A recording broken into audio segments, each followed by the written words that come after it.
Hi everyone. Today we are talking about antioxidants for the skin. And these ingredients are called the Foundation of Youth by dermatologists. And a lot of you might be familiar with this term, antioxidants, but do you know if your skincare products actually contains the right ones and if they are actually biologically active at the time you apply it? Or most importantly, if the science matches the claims. So, hi, I'm Michelle Berkland. I'm the Chief Science Officer here at Puria. And besides researching and formulating for new products, part of my role as Chief Science Officer is to help answer your questions and educate you on natural health and botanical medicine. So, here at Puria, we believe holistic health encompasses everything from what you put on your body and what you put in your body. So every week, a lot of you guys might be familiar with this now, we talk about different subjects that has to do with wellness and holistic living. And whatever that encompasses, it could be mind-body, the mind-body connection, meditation, more about botanicals, different perspectives on health. And like last week, we had Dr. Lena Zinkoff talk about sugar cravings. So every Friday at 10 a.m. Pacific Standard Time, we are going to be talking about different topics about our product line here at Puria, about different conditions, and of course, any questions that you have as well. So while I'm waiting for more people to join in, I want to remind all of you, feel free to follow us here on Facebook Live so you can find out when our next session is and what the topic is, and also our future interviews. The next interview we have coming up is very exciting. It's about body positivity, which is a huge topic. And here at Puria, we celebrate it. We want to educate people too on being at peace with your body positivity, and everything that comes with it. So that's our next interview session. You can also sign up for our newsletter, and when you do, you also get our free ebook on clean living, and you'll be notified of any future interviews we do. So I'll start off with the first question, and it is, how do antioxidants help the skin? And to answer this question, we have to first discuss free radicals. And I don't want to go into too much chemistry here, but free radicals, overall, what they are is unstable atoms. And they're missing in their outer shell an electron, and that's what makes them unstable. And because they are missing that electron, they're looking for something to bind to and steal an electron away. But what this does is it creates this chain reaction. And so one free radical will bind and grab another electron, and then it'll create this situation of oxidative stress. So when we speak of antioxidants, we need to understand the role of free radicals to see where they come in and how they can neutralize it. And what happens from oxidative stress is that it can lead to aging, wrinkles, and damage of the skin. So what antioxidants do is they come along and they donate one of their electrons to these free radicals, which neutralize them. So it stops them from running around and looking for different things to bond to, and it stops that oxidative stress. So what antioxidants do is actually stop that chain reaction, and that's how it prevents the damage. And it's interesting, studies have actually shown that people who suffer from psoriasis have consistent signs of oxidative stress with plasma levels of MDA elevated, which means that the body's natural systems of protecting itself and creating antioxidants could actually be negatively affected from psoriasis. So that's something very interesting in itself too, is not only does the body develop free radicals on a regular basis, but there are diseases, external conditions, and many other things that can affect that balance as well. And we will jump into the next question, and it is, how are free radicals created? How are these molecules created in the body, and where do they come from? Well, free radicals are actually a normal byproduct of the body's oxygen metabolism. And the body has its own mechanisms to keep them in balance. But there are many factors that can increase the production of free radicals and change that balance where you will need extra help. We're going to go over some of the basics that can increase free radicals. Smoking, I'm sure many people have heard this before, but it's always important to talk about. Smoking is a huge one. Even one puff of a cigarette can greatly change the amount of oxidative stress in the body. Diet, eating processed foods, fried foods, all of these things also can increase the body's burden of free radicals. Now, air pollution is also an external factor that can do that. And I want to talk about both indoors and outdoors because I was in China for a long time and it was the first time I really experienced pollution. You take clean air for granted in most of America, and you go to different countries and then you realize that that's a huge issue. But what is also a huge issue is indoor pollution. From dust, from pet dander, from off-gassing of new carpet or material. So there's all these different things, and I want you to pay attention not only to air pollution that we commonly associate with outdoor, but also indoor for our skin. UV exposure is definitely a big one. Alcohol intake and the products you use. So in our ebook, we go into further detail about indoor pollution and plants that can help clean the air indoor, and also about the products you use. So I'm going to talk about some statistics here. The average adult uses 9 personal care products each day, and that totals, on average, 126 unique chemical ingredients from these products. And 1 out of 5 adults in the US are potentially exposed to all of the top 7 carcinogenic impurities found in personal care products. So with this information, I just want you to become more aware of your daily routine and start to look at the ingredients in your skincare products, in your shampoos, in your lotions, in your laundry detergents, because what they have could create a negative effect and could also increase the free radical damage in your body and in your skin. So all of these things are important to bring up, and the overall goal is clean living. Keep it simple, use ingredients closest to the earth, make sure your home is clean, use clean candles. All of those things are important too. And we go into clean candles more in the ebook too, which if you sign up for a newsletter, you can get it as a free download. And it's a great guide. It just gives a lot of great practical information. And also in previous Q&A sessions, I recommend people going to the Environmental Working Group's website.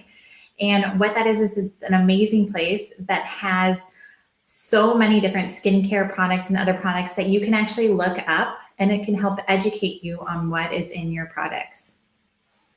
So the next thing I want to talk about is finding the right antioxidants that are both biologically active and stable when applied topically. So both of those things matter quite a bit of just because it's an antioxidant theoretically or through a food, how does it react in your skin, and does it work by the time you actually put it on? So the term antioxidant is used very often in skincare products, but does it actually have antioxidant actions? And we could discuss this topic for a long time, but overall the message is that there's a lot of products on the market with both inadequate concentration of antioxidants. The antioxidants that they use in the formulation might not be studied topically.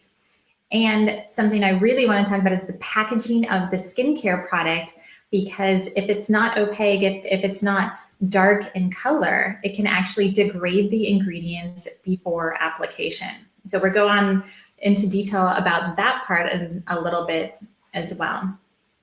So some of the top antioxidants I want to talk about have been around for a while, and they've been highly studied for topical use. One of them is vitamin A. So vitamin A has long been known as a powerful anti-aging ingredient, and it's been extensively studied for its ability to accelerate cell renewal and repair. A lot of people, though, might associate vitamin A with dryness or irritation, but most of these associations are often linked to the prescription strength of vitamin A of specific creams. So when I speak about vitamin A as a powerful antioxidant, using that in a formulation, you would use it as a lower concentration and you'd mix it with other antioxidants to work synergistically. And vitamin A, there's so many great studies that have been proven to show its antioxidant ability and how it can work synergistically with so many other great antioxidants. And I want to talk to you guys about one of my favorite oils, rose hip seed oil, that actually contains large amounts of vitamin A and retinoic acid. And because vitamin A and retinoic acid have been studied so well, rose hip seed oil is a great natural way to utilize that vitamin D in a good concentration with other nourishing ingredients that rose hip seed oil has in it to help reduce fine lines and wrinkles, improve pigmentation, and the texture of the skin. So when the oil is applied topically, when we're discussing rose hip seed oil to the skin, then it acts on the cell membrane, supports the keratin migration cycle to enable faster rate of cells to regenerate. So I think this is like a great little tip to open your eyes and think about other ways of how you can use vitamin A in your skincare product. It doesn't necessarily have to be the isolated vitamin, but so many other great oils or other things contain vitamin A as well. And as a naturopathic doctor, I always want to discuss the food options too. So vitamin A rich foods, some of them include salmon's eggs, cod liver oil, carrots, and leafy greens. Now, I also want to talk about vitamin A is an amazing antioxidant, and it's great at preventing and helping repair damage to the skin, but it can also make your skin a little more sensitive to UV exposure. So part of protecting your skin and having all these great antioxidants is reducing the free radicals that appear on your skin and in your body. And UV exposure actually increases free radicals. So if you do use vitamin A, I want to remind all of you, and in general, to find an amazing sun protection cream that is mineral based, like zinc oxide, and no nanoparticles. So just a great overall sun protection with all these great antioxidants will work synergistically. And one of my favorite antioxidants is vitamin E. So this is kind of like the classic. It's been around for a long time. You see it in a lot of ingredients, but it works, and that's why it's still in so many. Vitamin A, vitamin E are very powerful antioxidants, and it's known for its ability to accelerate the skin's healing ability. And the oil, if you've ever used vitamin E oil, it's very rich and soothing for the skin, and studies have shown that the application of vitamin C and vitamin E actually works synergistically together when they're applied topically. So when you combine different antioxidants, they have a more powerful approach, and they have a unique approach too. So I highly recommend that when we're looking at different skincare products. And here at Pyrea, we've always taken that into account when we formulate our products as well. So some food sources for vitamin E include different nuts and seeds. So sunflower seeds, hazelnuts, broccoli, spinach, other leafy greens, and salmon as well. So moving on to vitamin C. I'm sure all of you guys are very familiar with vitamin C at this point, and it's because a lot of skincare companies still use it because it works. These are kind of like the classics that have been proven to work, and they can do great things for your skin, especially vitamin C, because besides its ability to neutralize free radicals, its antioxidant ability, it also can support collagen production and fade dark spots. So vitamin C has a lot of great properties that you can utilize in so many different ways too. One very important thing, and I actually see this a lot if I go into grocery stores or different stores that have vitamin C in their cream, is that the packaging of the cream needs to be opaque. It needs to be dark so light won't penetrate, because it loses its potency. So it's so important. One of the things to make sure that antioxidants work on the skin is to protect them in the jar and packaging. So when you are looking for different skin creams, you can really separate out, if they understand the chemistry or appreciate the antioxidants in there, is how they take care of them and how they package them. One thing that drives me crazy too is if I'm walking down a street and I'm passing an herb shop and I see all these beautiful medicinal herbs in the window. It's beautiful. It's great to see. But if the herbs, it's the same thing as vitamin C. If they're in the window and they have direct sunlight on them, they're going to lose their potency and it can increase oxidation. So I just want to remind all of you, when you're looking for products, look at the storage of the products and how they package them too, because it's very important to maintain that when you're looking at antioxidants. And interestingly, the Journal of Clinical and Anesthetic Dermatology states that if the cream's primary purpose is focused on vitamin C, then the concentration range should be roughly 10 to 20%. And if you go to stores and you see the marketing for vitamin C creams, you'll notice that there's so many different concentrations out there. And if that's the primary focus, 10 to 20% is the perfect number. They've actually showed that if it's higher than 20%, there's no additional benefit. But today, when people are formulating, you'll also notice that it's not just vitamin C. It'll be vitamin C, vitamin E, and different ones together, which forms that synergy. So you don't necessarily need that concentration if it's not just focused on the vitamin C. Another one that I like to talk about that's been highly studied as an antioxidant is green tea polyphenols. So green tea, the leaves, contain about 30% of polyphenols. And when we discuss those are incredibly important antioxidants. And they've been shown in so many different studies and extensive studies that they prevent cell damage and reduce the formation of free radicals. So that's another great classic that you're going to see. There's a lot of studies for it and it works. It's a great antioxidant, both internally and externally.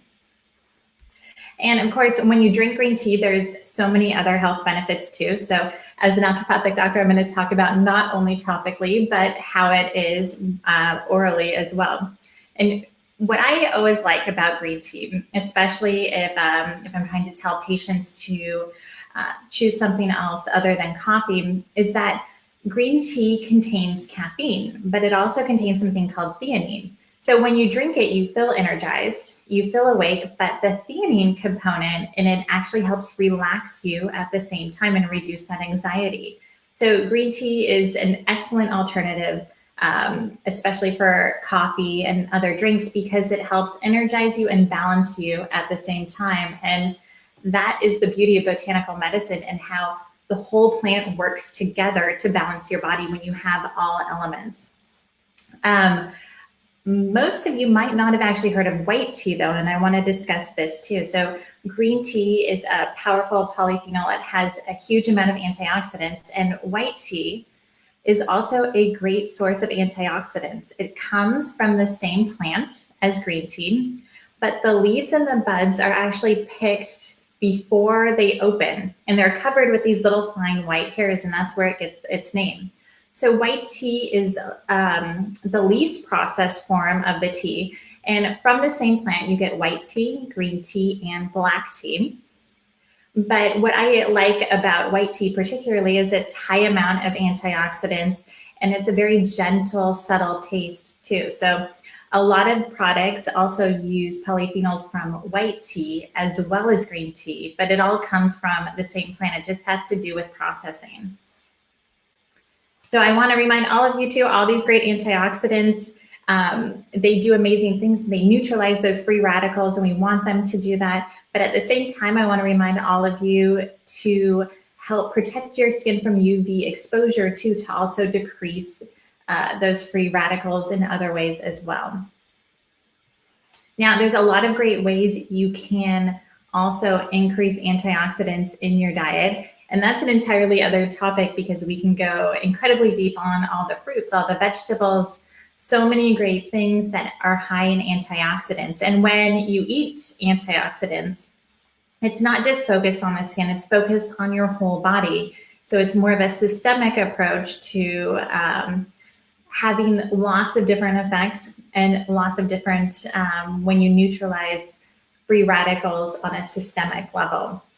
But we always support that, and I want everyone to know that the best foundational support you can have for building antioxidants is through your diet. Because if you are not getting enough nutrients or if you're not getting enough vitamins, then no product can work well enough if you don't have that initial support. So keep your diet optimal. Focus on antioxidant rich foods, and then try to reduce your free radical exposure. Whether it's different foods you eat, fried foods, other things, pollution, chemicals in your products too, all of those things create more burden for your body to neutralize during the day. And when you are shopping for skin antioxidants, look at the bottling and see if it's opaque or if it's darker color, to see how this company is taking care of the antioxidants that are going to be going on your skin.